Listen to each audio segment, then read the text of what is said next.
அஷ்டம சனி, ஐயோ அஷ்டம சனினா பிரச்சனை கொடுப்பாருன்னு கேள்விப்பட்டிருக்கனேம்மா. 7.5 வருஷத்துல சனி பகவான் என்னென்னலாம் பிரச்சனை கொடுப்பாரோ அத்தனையும் கொடுப்பாருன்னு கேள்விப்பட்டிருக்கனே. அது உண்மைதானா அப்படின்னா உண்மைதாம்மா. உன் கையில் 100 ரூபாய் இருந்தாலும் சரி, 10,000 ரூபாய் இருந்தாலும் சரி, 10 லட்சம் இருந்தாலும் சரி, 10 கோடி இருந்தாலும் சரி, எப்படியாவது சனி பிடுங்க பார்ப்பார். யார் மூலியமா பிடுங்க பார்ப்பார்?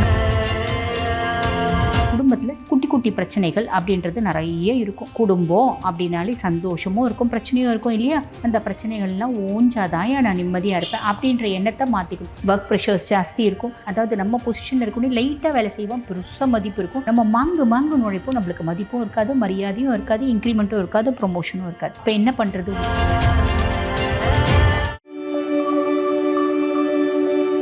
சிம்ம ராசி அன்பர்கள், எங்களுக்கு இந்த சனி பயிற்சி எப்படி இருக்குது அப்படின்னா, கும்பத்துலேருந்து மீனத்துக்கு பயிற்சி ஆகியிருக்கக்கூடிய சனி பகவான். மீனம் உங்களுக்கு எத்தனாம் பாவம்? 8ஆம் பாவம். 8ஆம் பாவத்தில் சனி. அப்போ சனியை என்ன சொல்லுவாங்க அப்படின்னா அஷ்டம சனி அப்படிம்பாங்க.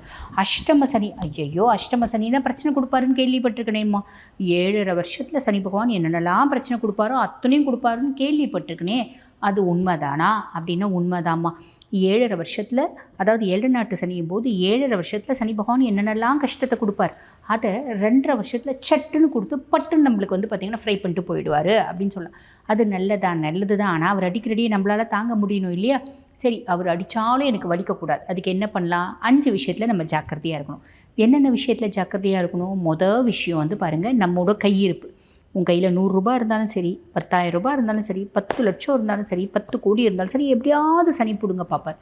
யார் மூலியமாக பிடுங்க பார்ப்பார்? நம்ம மனசுக்கு ரொம்ப பிரியமானவங்க, நமக்கு ஒரு காலகட்டத்தில் ரொம்ப உதவிகரமாக இருந்தவங்க, நம்மளோட முன்னேற்றத்துக்கு ஒரு ஆணி வேற இருந்தவங்க, அதே மாதிரி நம்ம மாட்டேன்னு சொல்ல முடியாத உறவு, அந்த உறவு மூலிமா காசை பிடுங்க பார்ப்பார். நம்ம என்ன பண்ண முடியும்? கொடுக்காமல் இருக்க முடியாது இல்லையா? அப்போ ஒரு சிறிய அமௌண்ட், ஒரு 1000 ரூபாய் இல்லை ஒரு 10,000 ரூபாய் கொடுத்துட்டு, ஐயா சாமி என்னால் இவ்வளோ தான் முடியும், வச்சுக்கோ, நீ வேறு எங்கன்னா வாங்கிக்கோ, இன்னொரு ஹெல்ப்பும் உனக்கு செய்கிறேன், நீ வாங்குகிற இடத்துல வட்டி கூட நான் கட்டிடுறேன், என்னால் கையில் கொடுத்து உதவ முடியல சாமி அப்படின்னு. இன்னும் காரணம் என்னென்னா, இந்த 10,000 ரூபாய் வரலைன்னா கூட பரவாயில்ல, பெரிய லெவலில் கொடுத்துட்டு நம்ம மாட்டிக்கூடாது. இப்போ கொடுக்குறேன், இதோ வந்துகிட்டே கொடுக்குறேன், நாளைக்கு காலையில் டான்னு உன் கையில் காசு இருக்கும் இப்படிலாம் சொல்லுவாங்க. 2.5 வருஷம் வராது. ஆக இந்த விஷயத்தில் கவனம் அப்படின்றத வச்சுக்கோங்க. 2வது விஷயம் என்ன? குடும்பத்தில் குட்டி குட்டி பிரச்சனைகள் அப்படின்றது நிறைய இருக்கும். குடும்பம் அப்படின்னாலே சந்தோஷமும் இருக்கும், பிரச்சனையும் இருக்கும் இல்லையா? அந்த பிரச்சனைகள்லாம் ஓஞ்சாதான் நான் நிம்மதியாக இருப்பேன் அப்படின்ற எண்ணத்தை மாற்றிக்கணும். சில பிரச்சனைகள் இருக்குது, நம்மளோட புத்திசாலித்தனத்தினால தீர்த்துக்க முடியும். சில பிரச்சனைகள் இருக்குது, என்ன நம்ம தலைக்கீழே நின்றுக்குனாலும் காரைக்கால் அம்மையார் மாதிரி அதை தீர்த்து வைக்க முடியுமா? தீர்த்தே வைக்க முடியாது. கடவுள் நினச்சா மட்டும்தான் தீர்த்து வைக்க முடியும். அந்த மாதிரி பிரச்சனைகளை பகவான்கிட்ட ஒப்படைச்சிட்டு, சாமி நீ பார்த்து எப்போ தீர்த்து வைக்கிறியோ தீர்த்து வை சாமி, என்னால் முடிஞ்ச வரைக்கும் நான் ட்ரை பண்ணிட்டேன், முடியல, நீ பார்த்து எப்போ தீர்த்து வைக்கிறியோ தீர்த்து வை, அது வரைக்கும் நான் சிவனையே நீ வேலையை செஞ்சுட்டு அப்படி இருக்கிறீங்க அப்படின்னா நல்லது, இதுவும் கடந்து போகும் அப்படின்ற மாதிரி போயிடும்.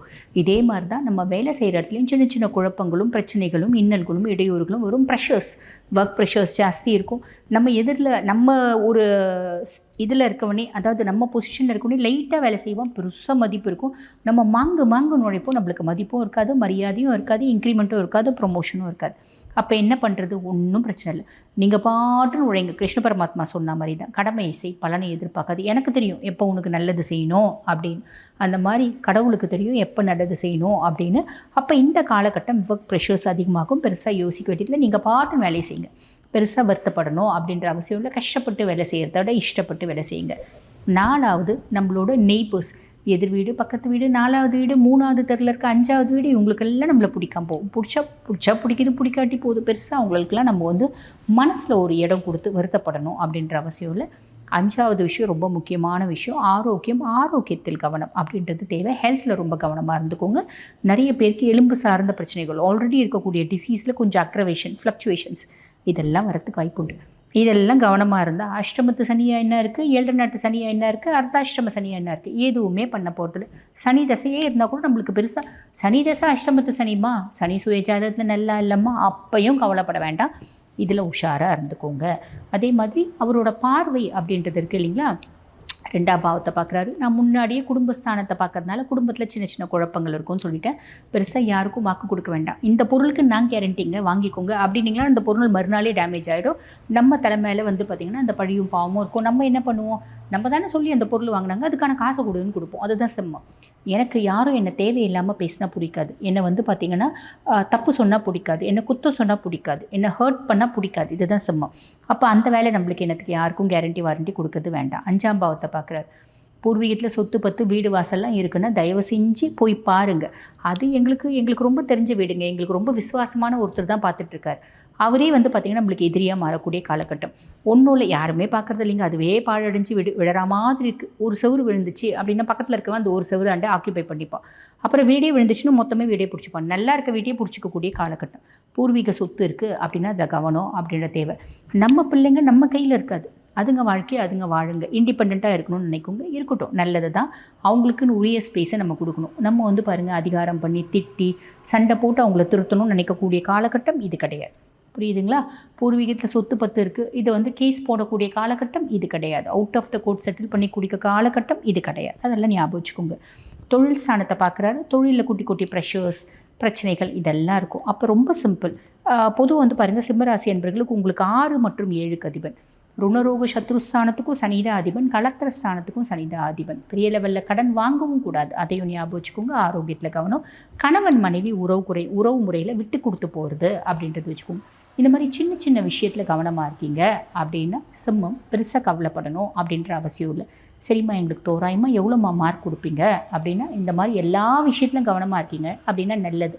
நாங்கள் எல்லா விஷயத்தையும் யோசிக்க முடியாதுமா, நாங்கள் பாட்டுன்னு இதெல்லாம் எங்களுக்கு நம்பிக்கை இல்லை, நாங்கள் பாட்டுன்னு எங்கள் வாழ்க்கை எப்படி தோணுதோ நாங்கள் ஓட்டிகிட்டு போவோம் அப்படின்னா 30% தான் கொடுப்போம்.